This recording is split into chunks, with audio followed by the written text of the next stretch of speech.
Well, hello and welcome, everybody. Go ahead and call this meeting to order. We start with an invocation, which we observe by a moment of silence, followed by the Pledge of Allegiance.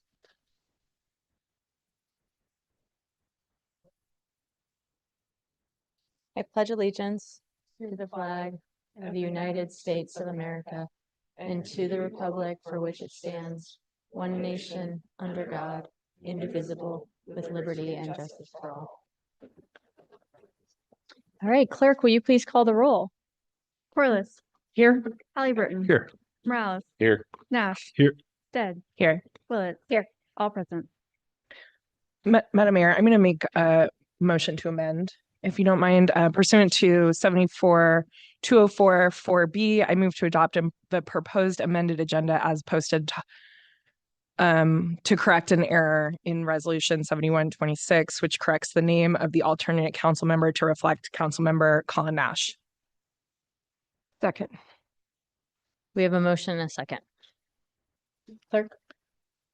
Stead. Yes. Willett. Yes. Corliss. Yes. Halliburton. Yes. Morales. Yes. Nash. Yes. All in favor, motion carries. Madam Mayor, I will move to approve minutes for the work session and regular meetings of January 27th, 2026. Second motion? We have a motion and a second. Clerk? Stead. Yes. Willett. Yes. Corliss. Yes. Halliburton. Yes. Morales. Yes. Nash. Yes. All in favor, motion carries. And then, Madam Mayor, I move to approve the consent agenda. Second. We have a motion and a second. Discussion? Clerk? Stead. Yes. Willett. Yes. Corliss. Yes. Halliburton. Yes. Morales. Yes. Nash. Yes. All in favor, motion carries.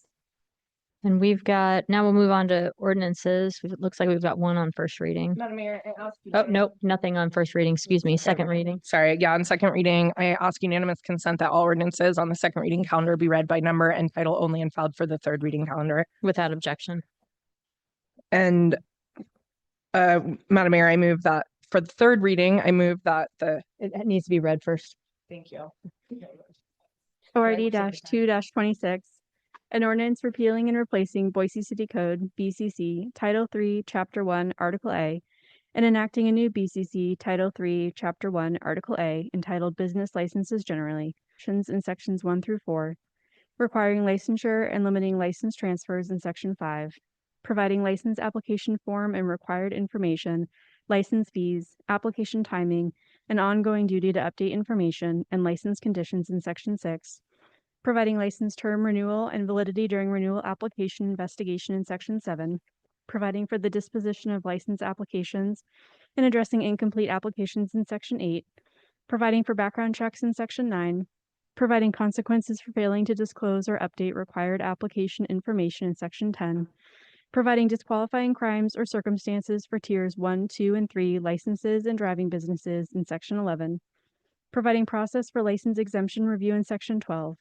providing notice of an inability to proceed on an application in Section 13, requiring consent to reasonable compliance inspections in Section 14, providing notice of license violations in Section 15, providing notice of license denial, revocation, or suspension in Section 16, providing reasons for denial, revocation, or suspension in Section 17, providing for stay of suspension or revocation in Section 18, providing for emergency suspension or revocation in Section 19, providing relicensure waiting period after revocation in Section 20, providing process for informal review in Sections 21 and 22, providing process for review by director in Sections 23 and 24, providing process for review by hearing officer in Sections 25 through 27, setting for the responsibilities of all licensees in Section 28, and providing the penalties for violations of BCC 3-1A in Section 29, approving a summary of the ordinance, and providing an effective date.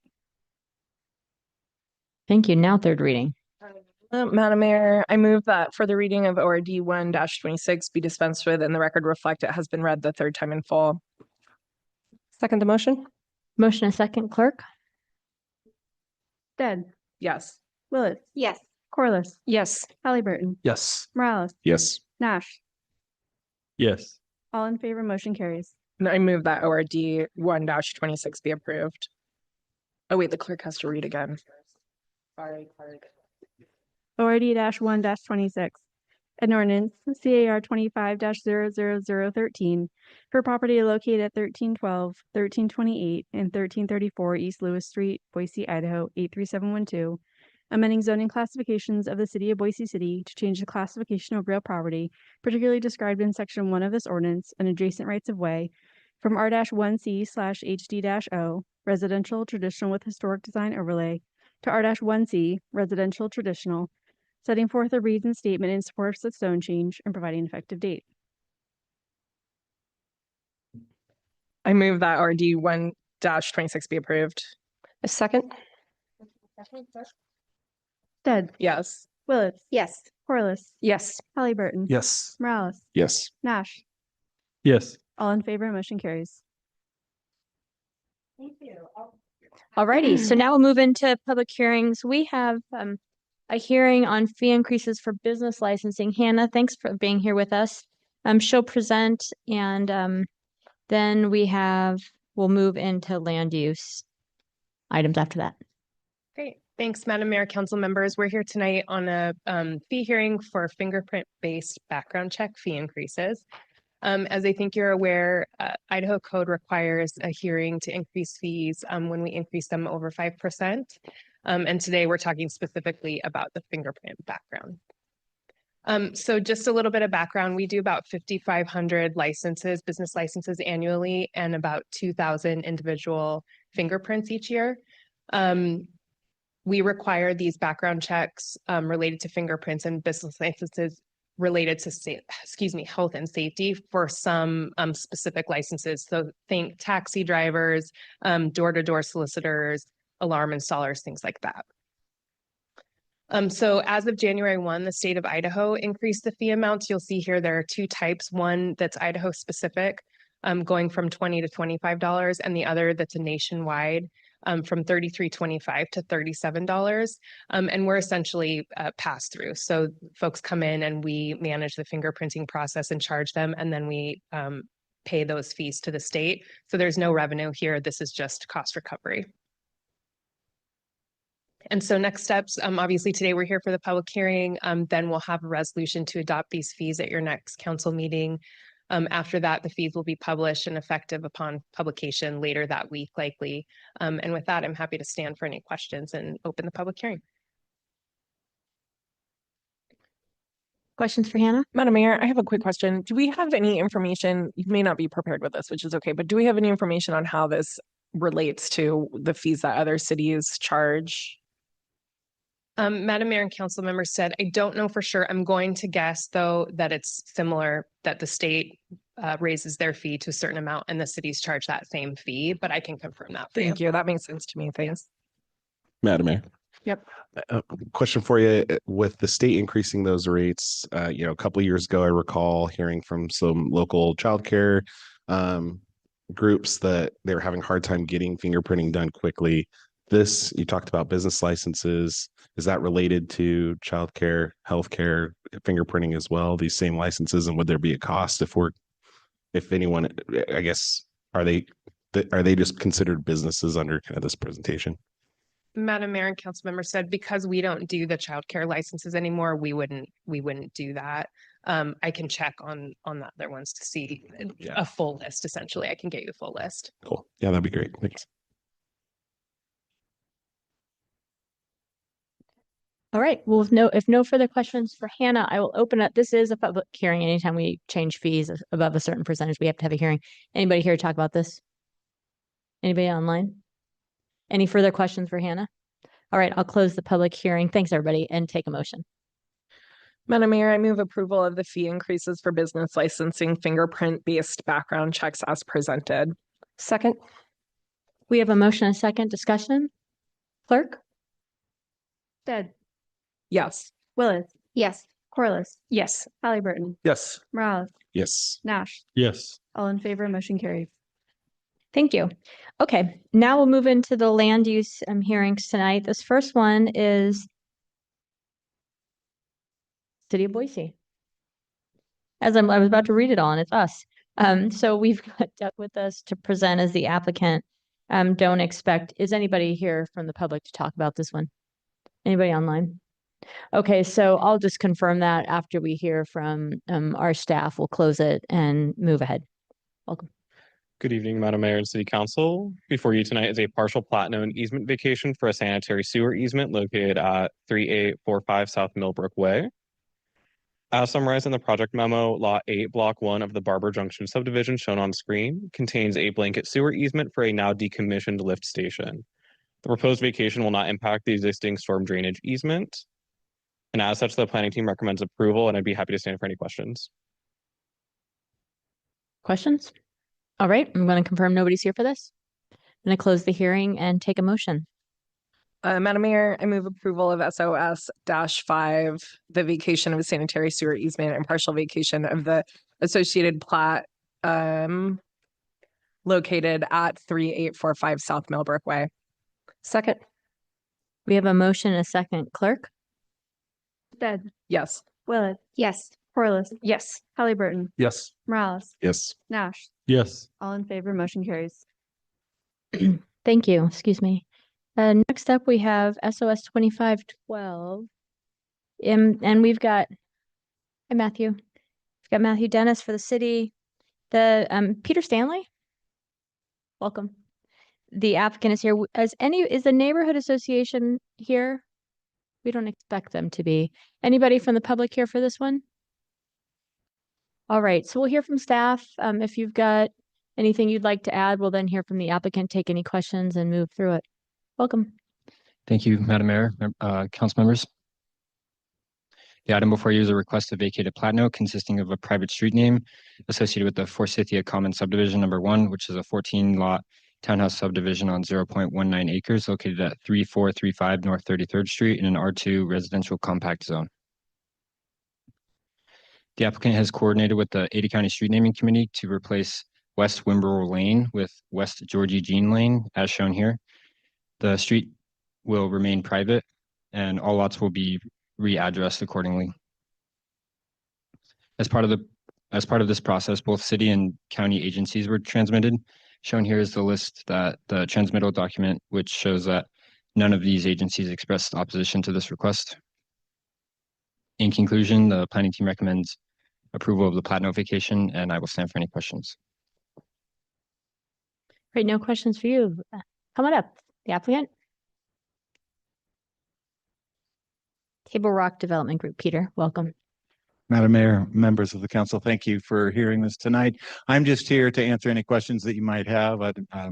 Matt did a good job of running through all this, and I'm just here to see it through. We're about ready to start selling, so. Great. Questions for I guess Peter? one question, what prompted the name change? That's very interesting. So we changed the name of the project from Wimberell Landing to Victoria Commons, which was in honor of my wife who passed away. And before we could get this started. Georgie Jean is my niece who was just born about 4 months ago. And Georgie Jean was named after my wife, Jean being my wife's middle name. So it's sort of a tribute and honor to my wife that my partners and I put together. So we just decided to carry this all the way through. It's a private street. Nobody lives on it. We thought this might be a good time to do this.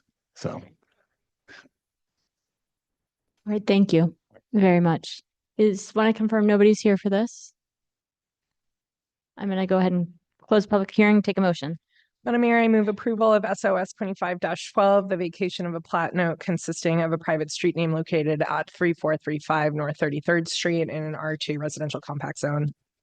Second. We have a motion and second discussion. All right, clerk. Stead. Yes. Yes. Corliss. Yes. Halliburton. Yes. Morales. Yes. Nash. Yes. All in favor, motion carries.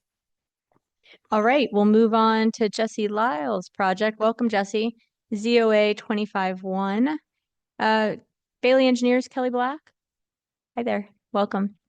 So we've got Jesse presenting for the city. Looks like Kelly for Bailey Engineers. We don't expect a neighborhood association. I don't see SD. Is anybody else from South Cole here? Anybody from the public here to testify on this item? All righty. Good evening, Madam Mayor and council members. The item before you is ZOA 25-1 and SUB 25-3. This is a zoning code amendment to establish the minimum square footage of commercial development within the Village Center subdistrict of the Syringa Valley specific plan and a preliminary plat for a mixed-use subdivision comprised of 3 commercial, 118 residential, and 19 common lots on approximately 70 acres. On your screen is a full Syringa Valley plan area with the Barnwood Village subdivision outlined in green. Note the VC subdistrict, which is the Village Center area within the current subdivision, and the CB subdistrict to the northeast, which will contain more regional uses. The Syringa Valley specific plan was adopted in 2016 and encompasses approximately 550 acres overall. In 2017, a CAR 1714 was approved, amending an original condition of approval as shown on the screen, which is to identify the minimum square footage within the Village Center subdistrict prior to the approval of the 450th buildable lot within the specific plan area. Currently, 442 single-family lots have been approved, which is why we are hearing this application today. The applicant is proposing a range of 450,000 to 60,000 or 45,000, excuse me, to 60,000 commercial square feet within the VC subdistrict, which is intended to be more neighborhood focused with walkable businesses such as offices, coffee shops, and fitness studios. Whereas the commercial business subdistrict plan to the northeast will contain more regional businesses such as a large grocery store. According to the applicant's submitted materials, the proposed square footage range will be able to serve nearby residents with enough households nearby to support this level of commercial development. On the screen, you see the proposed phasing plan. The first phase will involve both single-family and multifamily development, as well as the western half of the Village Center. The second phase will complete the single-family development in the south, and the third phase will include additional multifamily, while the fourth phase will complete the Village Center and multifamily proposed.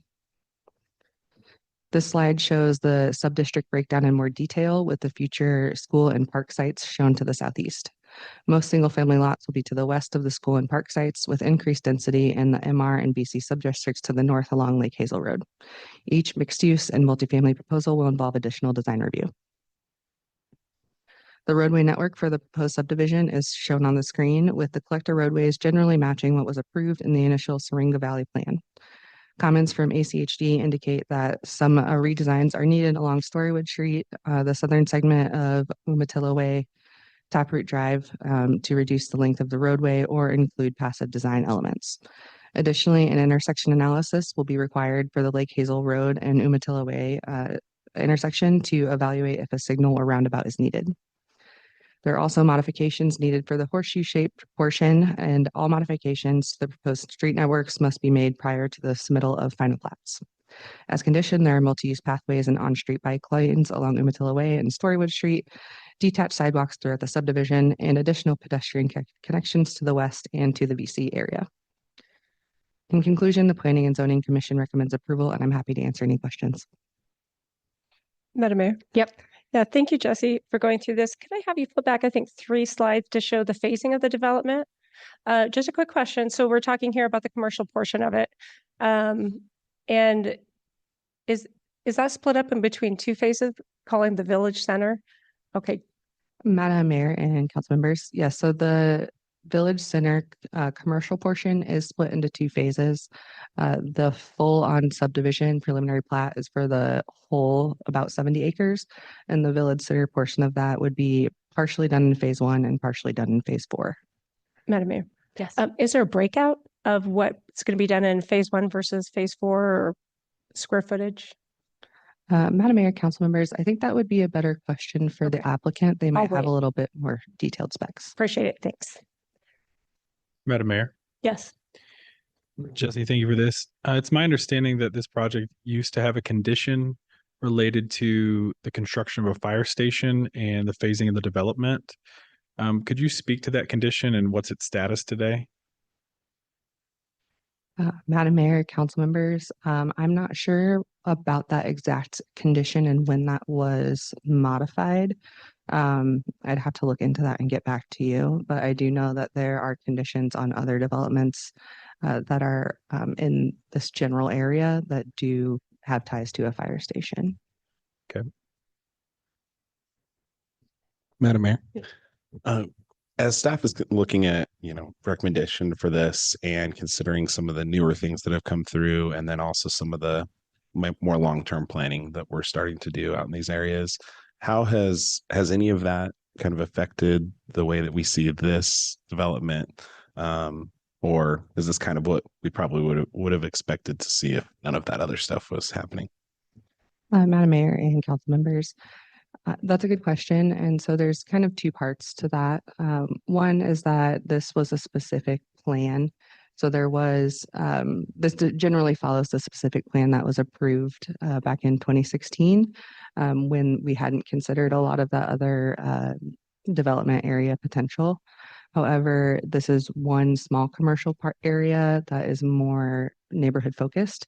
Well, there is another commercial area that has not been planned out at this point in time, and they may consider some of those needs then. Madam Mayor. Mhm. Jesse, I'm just going to ask this question. I would be surprised if you have it off the top of your hand, but I do see Josh furiously typing back there, so maybe he's working on some of this. I'm curious how much of the development has been built out today, like what percentage, if you could quantify that. And if you're aware if there was ever any estimates of impact fees, including fire impact fees, on the development as a whole. Madam Mayor and council members, well, I can say that there has been about 400, just under 450 single family lots approved currently. And I believe off the top of my head that the full density was around 2,200 homes, plus the commercial area and the industrial areas, as you can see here. As for the fire impact fees, I believe that they were just evaluating impact fees as permits came through, not thinking about this necessarily as a whole project at that point in time. But I'd have to look into that in more detail. Madam Mayor, Jesse, was there an original amount of square footage identified on the original plan in 2016 or estimated?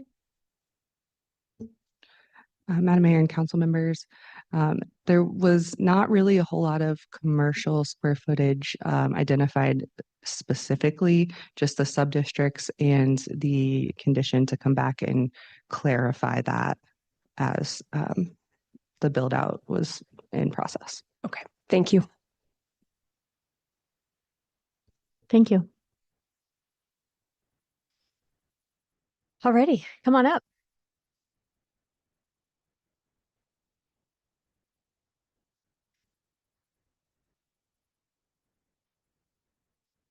So Kelly, there is, yeah, the slides will go up and there should be a little clicker. Oh, you have it. Great. it. Okay. You looked up and then of course you're looking at the slides, not for the clicker. Okay. Awesome. Madam Mayor, Council, thank you. I'm Kelly Black with Bailey Engineering, here to present to you Barnwood Village. Let's see if I can get this moving. There we go. So again, we're here for a subdivision and a zoning code amendment. And this site is a 69.5 acre site. It's east of Cole Road and south of Lake Hazel. And it is a part of the Syringa Valley specific plan, as Jesse mentioned. And we do have 3 sub-districts located on this site. We have the low density residential on the south. We have the medium density residential on the north and east, and then the village center in the center. So nearby this site, we have the locale, which is the subdivision to the west that is already under construction. It's also known as Kirsten and Barnwood. It's been coming through with those names as well. And this is a residential community that is, again, currently under construction with the same developer builder team. So looking at the subdivision plat, you'll see that Barnwood Village has 118 residential lots. 114 of those are the single family lots that are on the southern portion. And then we have the 4 multifamily lots that are on the northern and the eastern portion. And those multifamily lots will contain approximately 636 dwelling units.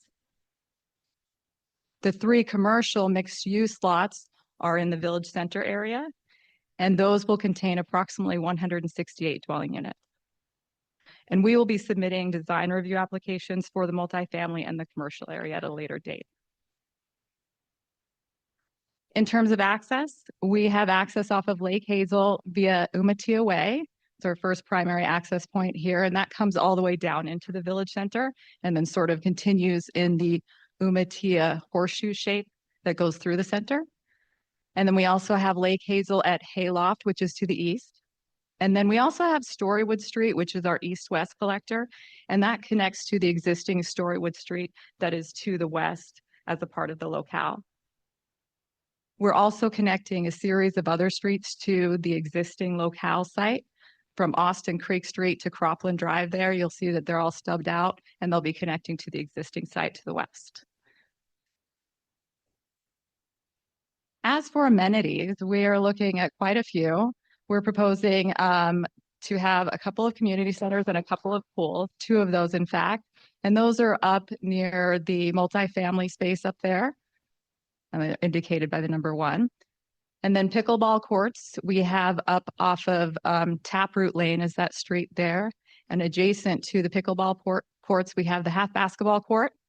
We also have a playground and shelter. We have 2 of those. You'll find those in the multifamily area to the north. We also have shelter and seating areas in the southern portion, as well as some pathways and open areas for that single family residential area.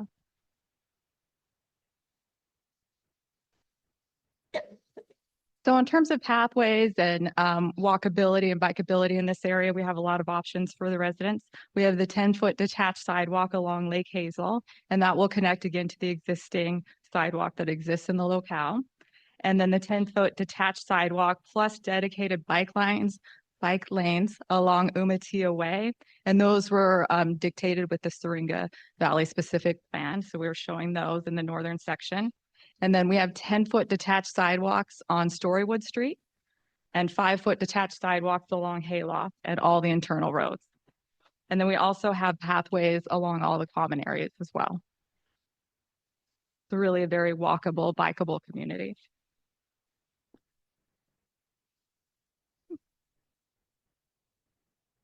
This area is also an area that has been designed with water-wise and zero-scape design.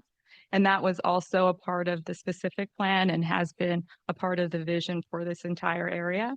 And so this community will feature the zero-scape water-wise design, and it will have the low water trees, drought-tolerant plantings, and rock mulch, similar to, again, what's been done in the locale. So our application also includes that zoning text amendment, which was required to establish the minimum square footage for the village center. The Syringa specific plan did not have any commercial square footage actually spelled out. So that's where this kind of request came from. And we're proposing the range of 45,000 to 60,000 square feet of commercial within the village center. So again, that's that orange center area in the Barnwood Village. And it's really designed to be neighborhood serving and allow the residents to walk and bike to their local shops, grab a cup of coffee, go to the gym, all sorts of things for their daily needs. Now, the specific plan also includes a 40-acre commercial business campus, which is in the northeast area, which is that sort of purpley color there. And so that would be the larger serving commercial offerings where you get your grocery or your big box and several commercial offerings. And here's a close look of the village center conceptual layout. As I mentioned, again, this is intended to cater to nearby residents. So our proposed range is really ideal for that type of neighborhood hub. And I wanted to give you a sense of what this might look like. So we have put together a few renderings, conceptual renderings of the village center. So here you can see there are some mixed use buildings. We would have some ground floor commercial with residential above. Here's another conceptual view of the center. And this is near the plaza center of the horseshoe shape. And it would also serve as a plaza for residents to gather. And one more look here at the village center, and we're looking northwest at the central plaza area here as well. And again, you can see the types of buildings with some ground floor commercial and residential above. So I also wanted to share a rendering of what the community centers would look like on this project. So again, we'll have 2 of these centers for residents to enjoy and then a pool adjacent to each. And I also wanted to show a look of one of the single family homes that has been constructed over in the locale, just to give you a sense of what this community is looking like now and what will be a continuation for this one. And these are the example of the homes that this builder is bringing to the community. And here's a look of the interior of that same home. Again, just wanted to showcase this as an example of the homes in the area. And I have to say they're quite beautiful.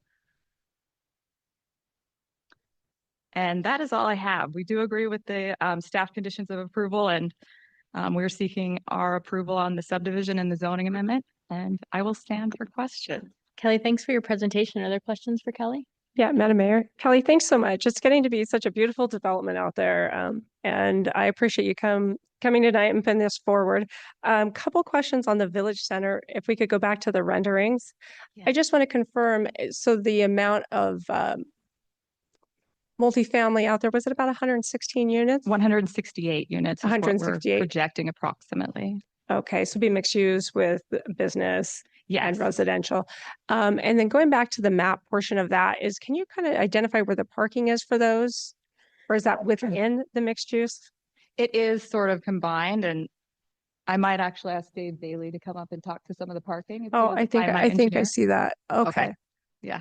And We do have some of the parking at the southern part, and then we also have some a little bit on the west, and we have some on the east. great. And the specific plan did have one parking unit per 3,500 commercial square foot was sort of the code in that. So Great. that's what we're adhering to.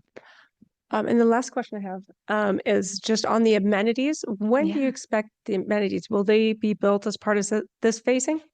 It will be built along with the phasing plan. So as you saw in phase one, that did include one of the centers, clubhouse and pool was there, and then some of the pathways. And there is also for the southern folks that have the single family residential, that's sort of a little bit of a continuation of the locale. Let me go back to that picture here. I can show one.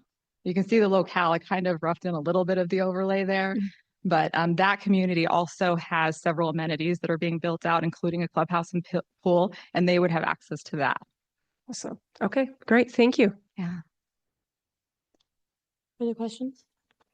Thank you. Thank you. Madam Mayor, I do have Oh. a question, if I could. For Kelly? Yeah. Great. Kelly, could you tell me if you have an understanding of the status of the fire condition that was originally imposed and if it still exists or why it was lifted, if it was? I don't have the exact details, but we do have a letter from the fire department, and there was no indication in that.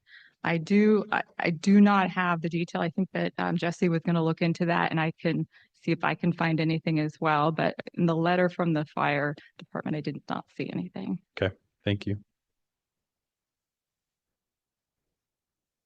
Thank you. Thank you. All right. I don't have anybody signed up for this one. Want to confirm that that's the case?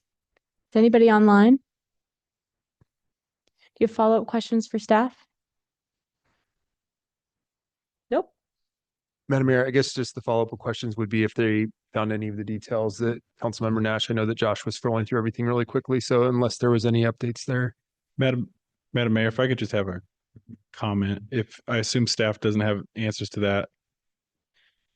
I think she wants. Madam Mayor, council members, no, we're looking, but there's quite a few things to go through. Yeah. So yeah, it'd have to be a request we'd have to come back for. Madam Mayor, if I could just a comment before the before we have a motion or the public hearing ends. I think Crystal Rain, I think I've corresponded with her about this before when we were discussing Murio, because we were looking at something similar there. I would feel more comfortable addressing this once that we have some clarity on that. I think it'd be a good opportunity to have a conversation with the developer about why that's there, and I'll have more comments about that once there's a motion. Do you have something to say? Okay. All right, I'm going to close. Is there anything else, Kelly, that you'd like to say in closing? No. Okay. All right. If that's the case, I'll close the public hearing for discussion. Motion. So, Madam Mayor, I would be making a motion to approve this. I think it's a great direction. I think commercial is needed in this kind of development. As we've seen in Harris Ranch, it takes a very long time. Just to get there. second. Sorry, you want me to That that's a really long motion. the motion, I think, yeah, long story to say, I'm gonna move to defer this until we can get the questions answered from staff. I'll take it. I'll Okay. cut you off there for a second. Is there a second? Second. All right, motion second. And now I'd love your discussion. Thank you. Yeah, I think this is a move in the right direction. I just want to make sure that this has been a long time coming, this project, and each phase is really important. And I want to be sure that we're being good stewards of the original conditions. So that's why I'm making the motion to defer. Madam Mayor, I just add on to my previous comments. When we were working on Murillo, this came up that this was in there, and then we found out that it was removed, but we didn't have details on why it was. If I had to speculate, it's because there probably was not a sufficient capacity of development out there for these impact fees to even have a meaningful impact on getting a fire station out there. That has changed with some recent industrial development, the donation of property for a fire station, and conversations with the applicants at Murillo Farms about the possibility of advancing impact fees to fund a fire station there. With that, I think it's an appropriate time to investigate that condition to find out why it fell off, and re-engage with conversations with the developer about the need for fire services out there. Because one council at one point in time thought that was important, and I'd like to understand how that thinking has changed, and if the additional development out there changes that conversation anymore. Madam Mayor, do we have an idea of what the date would be as far as the deferral date at this point? No, I would like them, I'm going to just leave it as uncertain so that we can backdate on the public noticing and things like that. So I'll ask them to work with staff to find a date that works. Yeah. Madam Mayor, I appreciate the intention here of trying to get this right. I also am looking at what the application is asking for today, which is really just trying to figure out like what is the square footage of commercial that we're going to put on the lot. And so not anything major to what was going into the plan or changes to the plan to begin with. Somewhere along the line, I'm not exactly sure, what happened. Either this came before my time on city council. I'm not familiar with that condition. And I guess I would just be questioning if now is the time with their request to put something like that back in there, when there hasn't been an issue raised by staff or the fire department at this point. So I'm a little stuck. Madam Mayor, I think for me, when I take a look at this, I think it's more than just the commercial. It's also building out these additional residential units, which are totaling more than 900. So if we gave approval to that, I think we're giving that green lighting, those 916, without having that clear indication. Like Councilmember Nash, I recall there was a condition of fire of only so much before we had a plan for fire, because this is a safety issue. This is outside, as I understand, our 5-minute goal for being supported by our fire department. So I do think it's important to run it down to ground and get it right before we approve these additional residential units. Madam Mayor. Yeah, I appreciate Councilmember Nash bringing this forward. I think this is an important bar that we recognize that we needed to clear for Murillo. And so I'd like to see us get it right. And if that takes a little bit more time, hopefully we can do that.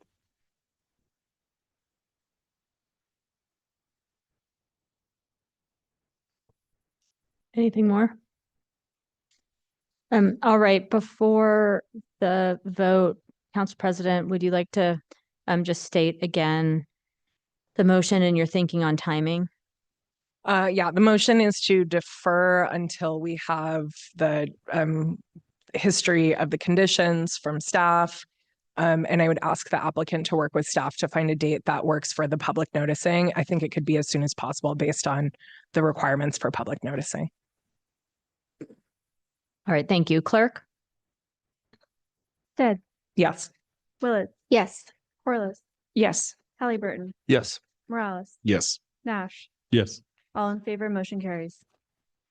All right, thank you. And maybe on your way out, it might be a good time to connect with Jesse, just to see what next.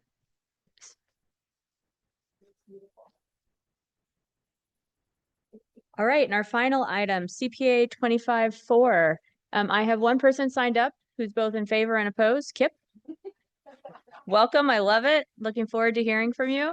We've got, it's funny, sometimes I want to call you Matt, and then the last time it said Matthew, and I was like, oh, maybe I'm making up, and I shouldn't be calling you Matt. Madam Mayor, council members, they're definitely interchangeable. I try Okay. to put Matthew on things that are printed, Gotcha. formal, Okay. but Matt is fine. Okay, well, and this time it says Matt, so earlier it said Matthew. But thank you, Matt's here, and then Andrew Wheeler with Land Architect, the applicant. We don't expect Northwest Neighborhood Association. I don't see Richard online with us. Nope. And then Vaughn Clark signed up in advance. Oh, wonderful. Okay, there's two of you. I'll call you up after we hear from both staff and the applicant. Thank you, Madam Mayor, council members. The item before you is a bundle of applications, including a comprehensive plan amendment to change the land use designation from suburban to compact, a rezone from R1A residential large lot to R2 residential compact, and a preliminary plat for a residential subdivision comprised of 3 buildable lots located at 6300 North Rose Street on 3.46 acres in a pending R2 zone. At the December 1st, 2025 Planning and Zoning Commission hearing, the commission recommended approved the associated CUP mod to expand the assisted living facility with a different layout type and being multifamily than assisted living, with a revised layout as well. This is a modification of that CUP from 2004, CUP 04-100, which was a planned unit development comprised of an assisted living facility to be accommodated across 5 units with 15 residents each for a total of 75 residents. Only 2 of the 5 originally approved buildings were constructed, and they're on the southern portion of the lot. This graphic here shows how the requested modification on the right remains in line with the scope of the original approval in terms of scale, with enhancements to the site, such as increased setbacks to the adjacent single-family dwellings, more open space for recreation, and better street activation. The modified plans also retain the same amount of residences, with 75 as previously approved in 2004. So taking this one application at a time, starting with the comprehensive plan amendment. First, the applicant requests to amend the future land use map to a designation that supports a more intense zoning designation. As stated within the project report and summarized on your screen, the request complies with the development code and Blueprint Boise. This graphic shows how the site borders 2 more intensive land uses to its south and west, which are compact and mixed use. This demonstrates the compatibility with the area as well as its alignment with public convenience and general welfare by directing density to an area that's envisioned to be accommodated. On the right are summarized points from the findings for approval for comprehensive plan amendments from the previous slide. Next, the applicant requests to rezone the property to R2. Again, as stated with the project report and summarized on your screen, the request complies with the development code and Blueprint Boise. This graphic shows how the property borders or is in close proximity to 3 higher intensity zoning designations to its south. The zoning layout reflects a predictable development pattern as it locates the most intense land uses along and in close proximity to the arterial street, in this case, State Street, with the less intensive uses such as single-family residential located to the north and more internal to the neighborhood, further away from that arterial roadway, State Street. And then again on the right, here are some summarized points from the findings for approval for rezones from the previous screen.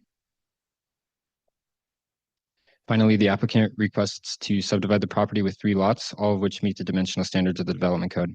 Shown here are the compliant preliminary plat on the left and the landscape plan on the right. Late correspondence was received from a neighbor behind the property to the east, which expressed concerns that focus on the project's compatibility with the area and the proposal's eastern rear setback. As stated within the project report and late correspondence memo, the proposal is supported by guiding documents, complies with all dimensional criteria and neighborhood transition standards.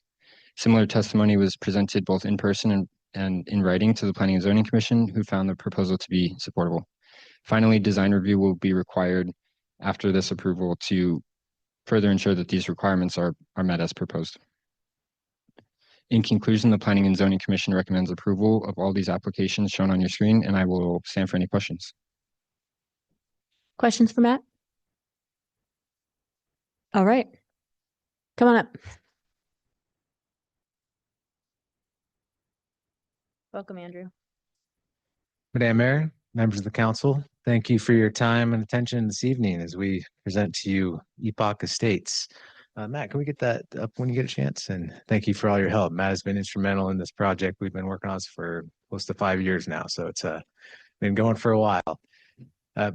So this project, it's currently, as Matt alluded to, in 2004, the assisted living and memory care facility that's existing. So in that lower left corner there, those two existing buildings, one is memory care, one's assisted living. So the project vision is to build a 55 plus independent living senior apartment community that's compatible with the existing use and a stepping stone to those future uses. So it's going to help seniors stay in the area that they're at, keep the relationships and the social fabric that they have, should they need a higher level of care in the future. So that's one of the aspects of the project.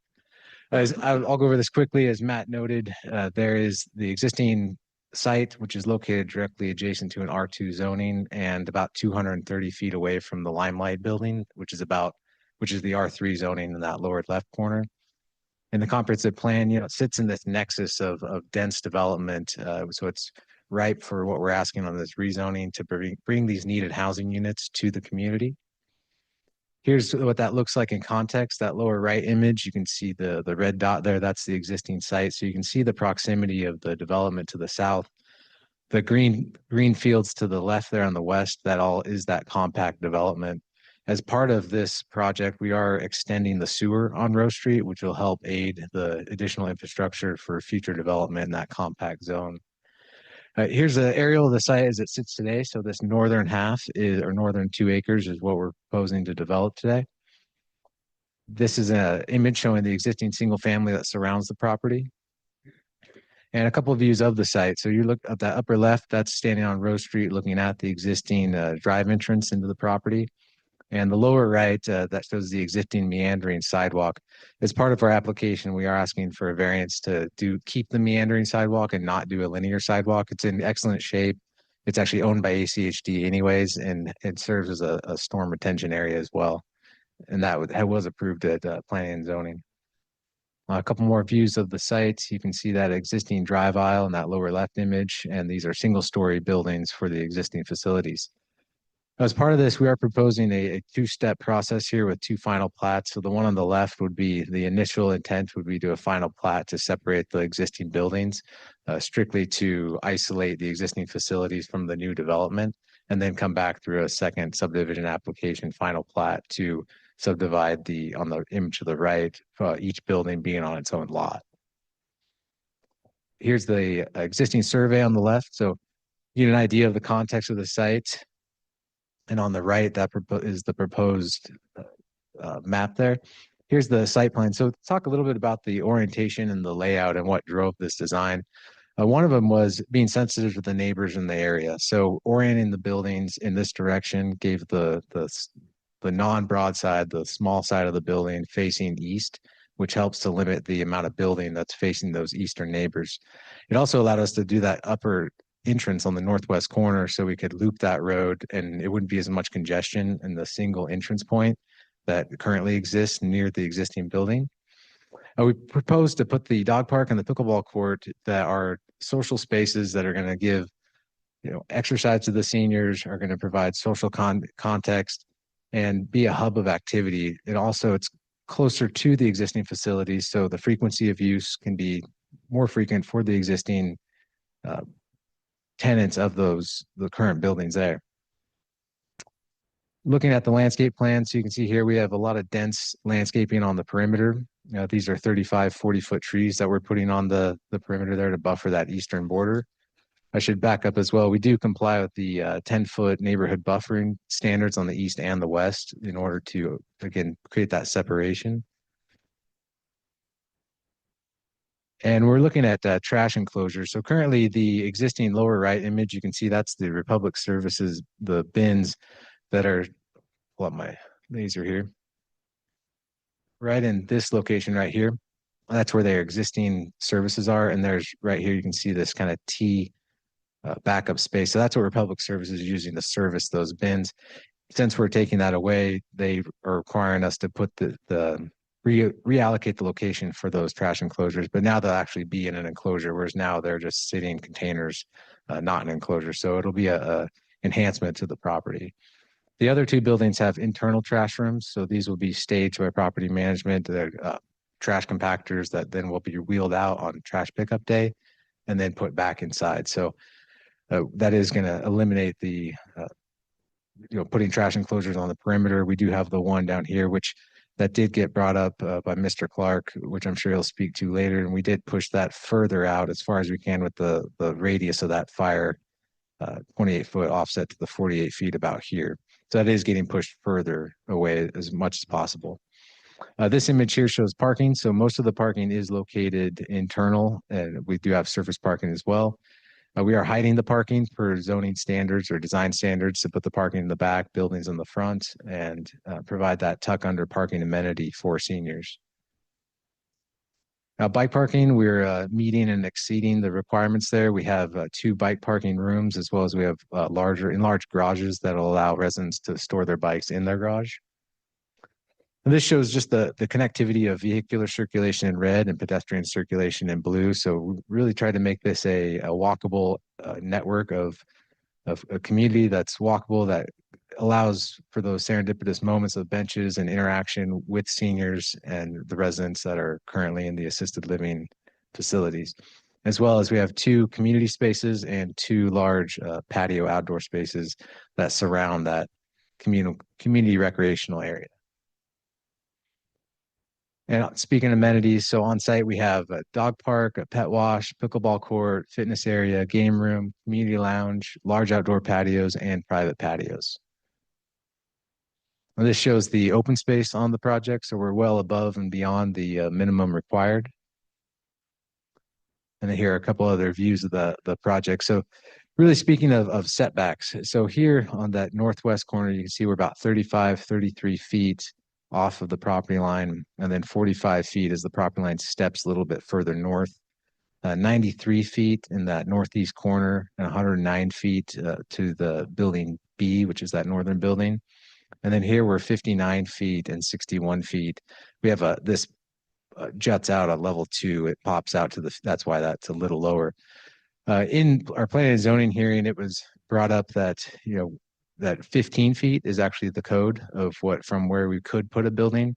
So again, we are trying to be sensitive to the neighbors and provide that ample buffer, to be sensitive to the fact that we are putting a large structure near existing single family.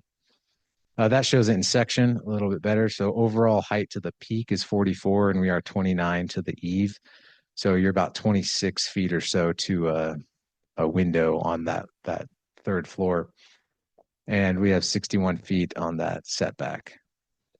Here are a couple other views just showing that the general setback from 108 feet. This is that pickleball area. So coming down Rose Street, a big active social space that's really going to be engaging for the residents as well as the community at large. A few renderings of the elevations, so showing those tuck under garages. And this would be the west and the east elevation. So this would be the elevation from Rose Street, looking at these 2-story community room, and then we have a 3-story community room component here. And so there's that view of the existing facilities, the existing drive aisle, and then this is the pickleball dog park, meandering sidewalk. And I'll just run through a few of these, and we can come back with any questions. We have this nice landscape space between the buildings, again, outdoor patios.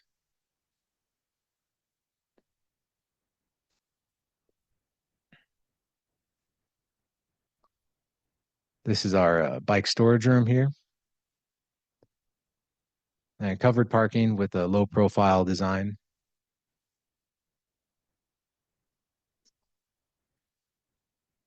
And here would be that internal trash room that is right here, that is wheeled out, and bins would be staged next to these bollards. And with that, we're excited to bring this project to the 55+ community and provide the needed housing for seniors. And with that, I'll stand for questions. Yeah, Madam Mayor, just a quick question. This might have got settled in the P&Z meeting. I was reading through, there's some discussions about the sidewalk exiting out onto the street versus sort of like stubbing going straight. Where did that discussion end up ending? Yeah, Madam Mayor, Council Member Halliburton, the current condition, if I jump back to the survey here, what's happening is the sidewalks currently curve into Rose Street, and ACHD is requiring us to extend those straight. So right here, you can see how this sidewalk curves into Row, and then down here it curves into Row. So we're aligning, 2-3 lots down, the sidewalk dead ends, and so we're aligning that to where this straightens out as part of that condition. So both the north and the south conditioned on straightening that out. Perfect. For future extension. Sounds good. Madam Mayor, there was a lot of back and forth in planning and zoning about, is this a 55+ community? Like, will it be advertised as much in the governing documents? Will you be verifying age? Where is it at right now? Madam Mayor, Council Member Morales, it is a 55+ community. Okay. And part of that is, we're working with the landowner. He was really concerned about the existing residents, and if you're gonna have a 25-year-old racing their car through there right out front. And so that was important to them to ensure that we have that, that it is a compatible use of the tenant profile. Madam Mayor, just a comment. When did 55 get old? We've got a bunch of 50, little bit over 50 up here. We're Like struggling with back that. in the day, I think it was old, but like there's I'm just struggling a bit. I- I'm like memory care, and then like that's the step, and then memory care. I'm just Councilman help Willips, me. I turned 40 this year, so I'm on my way there. And Okay, 15 years does not seem like it's that I far just off. need some help here. This is very hard. Thank you. Is it difficult as you get to 55 there? This speaking from the elder on the dais here. Thank you. Thank you. All right, we'll hear from Kip first. And then Vaughn, you can make your way up too. We'll hear from both of you. Just letting you know, at 45, you can join the senior softball leagues. They probably have something to do with it. I'm here to talk about Rose Street itself. When I first moved in, I was one of the newest developments there. I live on Hastings, and my backyard had a chain link fence. That was the end of the city. And on the other side was Ada County. The city has now annexed all that over to Highway 55. And when I first moved in there, Rose Street serviced 21 individual residencies. Well, with the expansion that's come on now with the R2 and dense, they've been now added 453 more residents, a total now of 474 right now. We had 75 more. And if you go down just a little bit further where Rose Street connects to State, there's already a zoning plat there that's R3. They've torn down the old structure and they're ready to go for that. I don't know how many homes are going to be going there, but it's just blown up. And it was a little country road, serviced a couple of dairies and farms.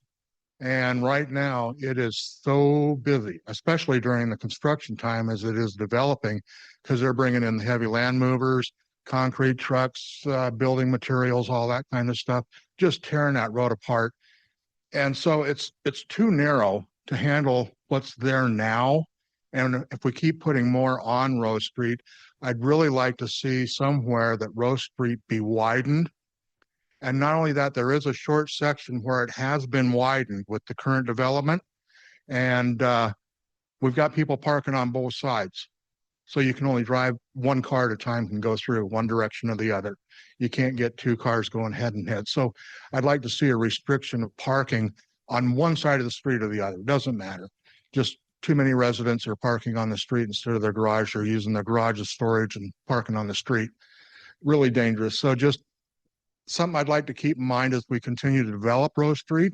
There's another fallow pasture that can be developed too. It's not even zoned yet for development, but there's a whole bunch that can go in there, and Rose Street just isn't even handling it all. Thank you. Madam Mayor, question for you. Yes. I grew up in that area of town too. I was on Arnold Road, so next to one of the okay. dairy farms over Yeah, there. And my grandpa built that house over there. My mom grew up there too, so really familiar with this area of town. On Rose Street, I mean, the whole area has changed quite a bit. Most of the houses on there don't really need on-street parking. Why are cars parking on the street? You got me. I think it's just because it's dense housing. There's so many people crammed in there. The thing I see people doing is using their garage for storage facility instead of Sure. car. So they need someplace else to put their I do car that too. Yeah. on the street. And so I guess just what I'm hearing you say is that like with the addition of the housing, we probably need to look at, does it make sense to have on-street car parking there? Does something like that need to change to accommodate some of that additional traffic? Are And it people also- actually also going over to Bogart since Bogart is the bigger street from there? It could be, but most are not coming out Bogart, especially the construction trucks.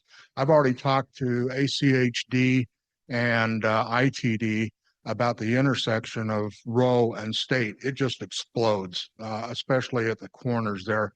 And they fight back and forth with, well, who's responsible for that, that patch there? But it's just getting tore up. It's not wide enough. It was wide enough for 21 residents, but as we end up around 700 individual residents, that road just isn't wide enough to handle it. Okay, great. Thank you. Yep. Thanks. Thank you. Good to see you. Fawn, come on up.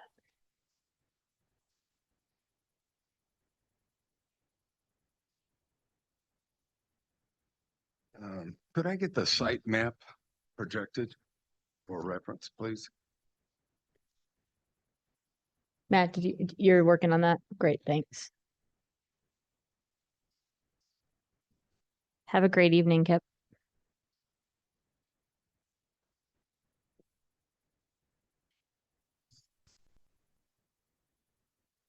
That'll work. It's up, yeah. Okay. My name is Vaughn Clark, 6475 North Fairfax Avenue, Boise. I live. Vaughn, it's tough to look at the thing and speak in the mic, but I need you to speak in the mic. I see I have control over this. Yeah. You'll have to pardon. I am merely a citizen. Okay. Put such Okay. power with that clicker. Can we start that over? Okay, anyway. Yeah, I live right, whoops. Oh, there's not a pointer in there that Oh. I don't think there is. I mean, maybe it's I thought there was, right? Anyway, Oh. I live right here. And there's that parking strip. What street are you off of? I am on Fairfax. Fairfax, that's right. Okay. And there's the parking strip. There's the access road. Building A and the dog park and pickleball courts. That's what I'm concerned with. I live there again. My neighbors are affected to the north and south. Not as much as this development is like dropping a castle into the middle of a village. It's certainly profitable for some and a castle for the ones who may afford it, but it is offensive and intrusive, not welcomed by me or really any of the surrounding neighbors. It's just the will of the developers imposed upon the surrounding neighbors. As the architect promotes, it maximizes. It does not, in the end, seek to balance that with perceptions of existing neighbors. A show of cooperation is made, but only until it threatens their design's footprint, profits, and property rights to do what they will to full advantage for them. My counter proposal is this: eliminate the dog park pickleball courts, shift the entire building A westward, just in line with building B, eliminate the parking strip along the east property line and replace that strip with a park-like buffer from the east property line to the east curb of the access road. All this will mitigate noise, activity, and height of this huge proposed multi-story complex. If required, downsize the design to accomplish any of the above. Now, hopefully you've visited the site yourself before voting. Regardless, don't rubber stamp this again. You're the check here. Let's step back, reassess, redesign, then approve, or deny the application to rezone, build higher, denser altogether. This project maximizes, crams as much as possible into a limited space. For the highest return, it goes up. None of my neighbors like it. Some have negotiated, compromised. They live with that. I stand here to preserve the quality of life for all. This castle is a mistake. It's a betrayal of the surrounding residents by the city of Boise. Stop it. Stop it here and now. Send it back for a redo or deny it all. Don't let them get away with it. Madam Mayor, Vaughn? Vaughn, if you'll take a question from the Council President Pro Tem. Yeah. Well, I'm not too much of an authority, but I live there. Yeah. Well, then you're an authority of your neighborhood. Thanks for coming out tonight. I just wanted to understand a little bit more. So as I see the map, it's a parking strip that's the buffer. Mhm. And did you say you would prefer that to be a park area Yes, right there? my proposal, my counter proposal is to turn that parking strip into a grass / tree park-like barrier, really, or to mitigate the height, all the noise and exhaust, and the height. Even with the building, even if they complied and got rid of the dog park and pickleball courts and pushed the building A in line with building B away from the eastern boundary, it would still be a height problem with me. I live right there, as you can see, and I'm the one most affected. I'm right in the middle of it. To my north and south, on 2 doors up and down, they're also affected, but they're not standing here. They're not here objecting. Why? Well, they've made their decisions. Understand. Okay. Thank you, Vaughn. Thanks for coming out. All right. Thank you. Are there further questions for staff or the applicant? Yeah, Guess just- we'll have the applicant doing closing comments. Just a couple quick questions for staff. Great. So I think there's some questions that came up in the P&Z meeting about what would be allowed here height wise, setback wise, if the zoning wasn't changed. So can you talk a little bit about what would be allowed in the current zoning as far as height and then setback from, I guess what would be the east property line? Madam Mayor, Councilmember Halliburton, thank you for the question. So with the R1A, between the R1A and the R2 dimensional standards, there's not a huge difference between the dimensional standards. They both have about a 15 or 20 foot setback off the top of my head. I think the important distinction here is that shown on the screen right now is a approved plan from 2004. That was approved under the legacy zoning code where the R1A had a 20-foot setback and the development code did not require any further buffering or visual mitigation under the old code. So right now, the property has the entitlement to build 20 feet from that eastern property line, whereas under the new code, there's a lot more mitigation and landscape buffering built into the code called neighborhood transition standards. So as you can see on that eastern eastern diagram, that eastern property line has trees about every 40 feet. So by the time they reach maturity, they would act as a visual buffer. So the difference between the zones dimensionally is minimal, 5 to 10 feet maybe. And then height wise between the zones? Height would be 45 currently. I think it's off the top of my head 30 or 35 in R1A. Okay. But really the biggest change is the required visual and visual and noise buffer mitigation. Thank you. Appreciate it.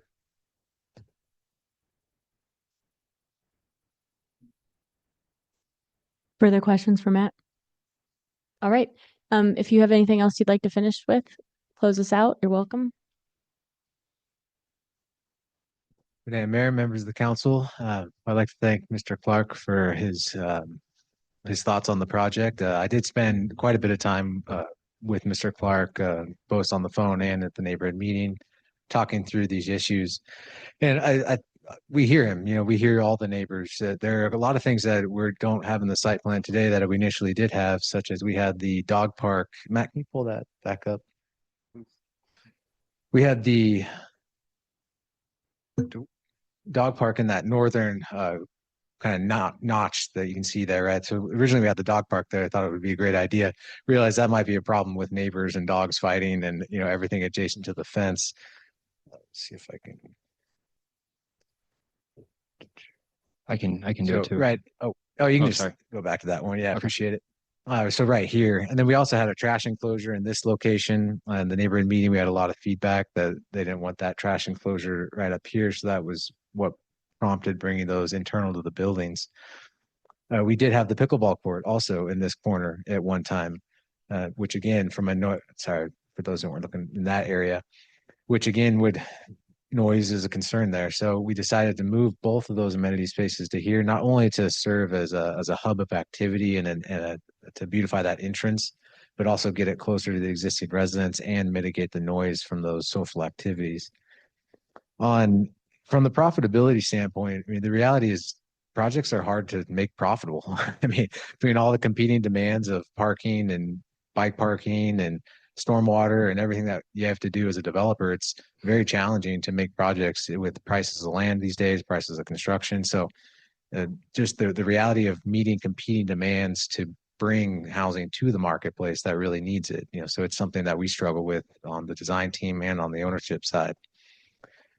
For the maximizing versus utilizing, I think when Mr. Clark says we were maximizing the property, I think we're finding that balance between utilizing the property that we have, which again, there are property rights in Idaho and that we are entitled to use, and if we meet the zoning code and the changes that have been set by the council, and we're being considerate with the nearby adjacent neighbors as well to find that sweet spot, that right balance of what's going to meet the needs of everybody. Inevitably, any development project, not 100% of everyone's going to be happy with it. I mean, I haven't not seen that yet in my career, and yet to change. That's yet to change. So we are doing everything we can to meet all the competing demands. From omitting the dog park and omitting the pickleball court, my response to Mr. Clark on a phone call was, well, what are we supposed to tell the residents here that don't have a dog park, don't have a pickleball court, and don't have that social interaction? Is it fair to them that amenity space is gone and now they have a park strip that's on the east side? Is that a 1-for-1 trade for the future residents of this property? We don't believe it is. We believe that the benefits of the pickleball court and dog park to this senior community, it outweighs the just having a strip of grass that you can go to on the east side there. Further, that hinders the drive aisle, the feasibility of the property, the ability to park it, and everything that goes into making this development be a cohesive project that meets all the competing demands and goals of the city and requirements. And it really just comes down to quality of life. I mean, if it was shifting the building and it was no impact on the project, that would be fine with us. It wouldn't be a big deal. But our position is that the quality of life of the current residents in the assisted living and memory care and the future residents in the independent living will be enhanced with these amenities. So with that, I'll stand for any questions. Madam Mayor. Yes. Thank you so much. I am curious, just simply stated, what are you getting with the new rezone that you don't have now that you need? We've been working on, Madam Mayor, council member, we've been working on this project for 5 years, and I'm at a loss for where all the back and forth on this. I believe that it was partly, well, one, it was cleaning up the zoning because I know the current, I don't know if Matt, if you touched on that, but maybe you did, but the current zone doesn't even support the approved entitlements. So from that standpoint alone, there needed to, once we brought this to light to the city, it was like, oh, we have to rezone this one way or another. So there was that aspect of it. I believe it was the height issue that, I think you might have a phone a friend behind you. or maybe it was the multifamily use then. Yeah, maybe that was it. To be honest, I'm scrambling on top of my head to remember, but Madam Yeah. Mayor, I Yeah. can jump in and help here. Madam Mayor, council members, the CUP in 2004 approved the use of an assisted living facility. And so the operation has changed in that through the lens of the development code, the use of the two new buildings fit more into multifamily where there's not care being provided. And so the R1A zone, although it has the entitlement to allow the assisted living facility, the nature of the use has changed through the lens of the development code. And so now multifamily is not allowed in R1A. So the rezone is required so that the site can be modified of the original approval with multifamily rather than assisted living. Thank you, Matt. Madam Mayor. Oh, go for it. Madam Mayor, had a question for you on parking. Are you at couldn't find it through the documents. I'm having a hard time searching it. Number of parking spots. Are you at the minimum you need? Or you have more? Where are those numbers at? We are slightly over, and I did brush through that right here. So we do provide 30 stalls at each. We are required 27 at phase one, which would be that lower building A. So 27 required, 30 provided, and then building B, 29 required, 30 provided.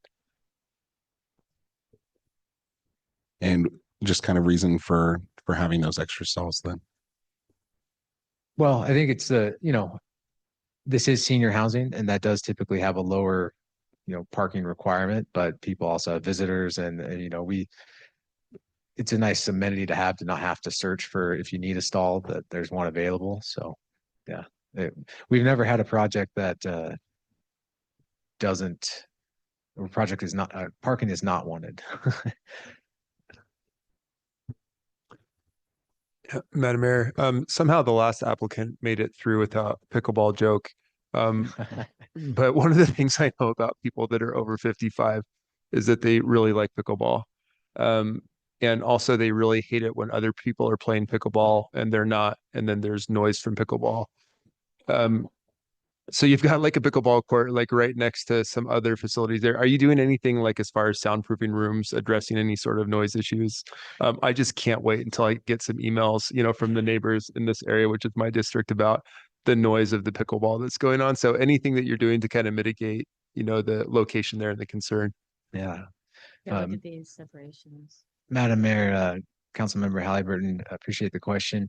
So when you look at this, you have the pickleball in blue. So this right here is a community space. It's a 2-story community space with 0 residents in it. So this is a double height ceiling space. This is a community room. And then you have a fitness gym above that. So that's a big buffer in of itself of the proximity of noise bouncing off of this. To the west, I mean, you're fully open. So all that sound traveling here, or even to the south, is fairly far off from, as decibels would precipitously drop there. On the north, this is probably the only unit affected primarily. Right here is also another community space. That also is all 3 stories as a community amenity zone. So this one unit is probably the most affected by any kind of noise. And we definitely, as we go into construction documents, considering STC windows or higher STC windows or something, that we'd be happy to look at that. Cool. Yeah. I mean, it would be worth taking a look at. I'm kind of joking around, but not joking. Like we have new updates to where we're putting them in parks within 300 or 500 feet or more from housing, because we have run into so many issues. And I would normally say like, well, you won't get that many people here. But when you have a facility that is designed for people living that are over 55 years old, you might actually have a really good group. So it might just be something to keep your eye on. Otherwise, the property manager and me are going to be hearing about it in about 2 years from now. Madam Mayor, Clarifying question for Matthew. Was this originally approved, did you say in 2004? Madam Mayor, Councilmember Willis, that's correct. Okay, thank you. All right, thank you. Thank you for your time. I'm going to go ahead and close the public hearing. Madam Mayor, I move approval of CPA 25-4, CPA 25-14, and SUB 25-42, a comprehensive plan amendment, a rezone, a preliminary plat for residential subdivision located at 3600 North Rose Street. Second the motion. Motion second, discussion? Clerk? Madam Mayor, actually, just a couple things, because I do want to make sure that we have a couple notes for staff here. One, I appreciate the folks who did come in and testify. It's always helpful to hear from folks. Definitely understand the concern when there's big and major change. I do think that this is better than what was actually approved in the past. The setbacks are larger. You've got trees that are bordering that whole area. There is more green space than there was before. So I do think that there is some efforts to make it better. Still realize it's hard. And that's a challenge there. There was some concerns that were brought up about Rose Street.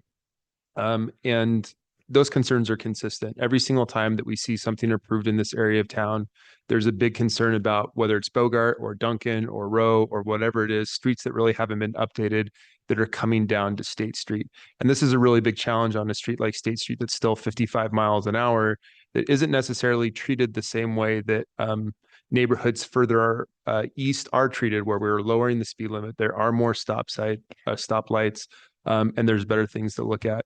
I'll personally reach out and have some questions about what is the future of Rose Street look like? Does there need to be on-street car parking on that street? There may not need to be, or may not need to be on both sides. But I think that that's something for us to continue to look at and have some conversations with ACHD is with these developments, these north-south connectors onto State Street are an issue that we run into every single one of our city council meetings. And it is because State Street's going to have some big remodels in the future, but it's something that we have to make sure that we're addressing. I'll reach out specifically, but those conversations with staff would be appreciated as well. Madam Mayor, just a quick comment. Andrew, I appreciate you bringing this forward. It was really clear to me how much work you guys have done on this application. Moving the pickleball court like 3 times. It's really well buffered with the dog park. I think they're perfect amenities, lots of green space, walking paths. I just think it's a good project to bring forward. And I realize that change in neighborhoods is very difficult going through those all throughout town, but very well thought out. Thank you for bringing it forward. Madam Mayor, couple quick comments. Thank you for bringing this forward. A couple of things that I think we need to note. Because we don't have control of roads, the question of roads is always really, really frustrating because it's an ACHD issue. But I do think here we need to make a note from staff that the next time we talk with ACHD, that we talk about this area in particular, because, Councilmember Halliburton sees it, I see it. We need to have that noted in this. This has been approved for 20 some years, and things change and you're reacting to the market. Here's what I know about what's happening in Idaho is that families are driving most of the growth.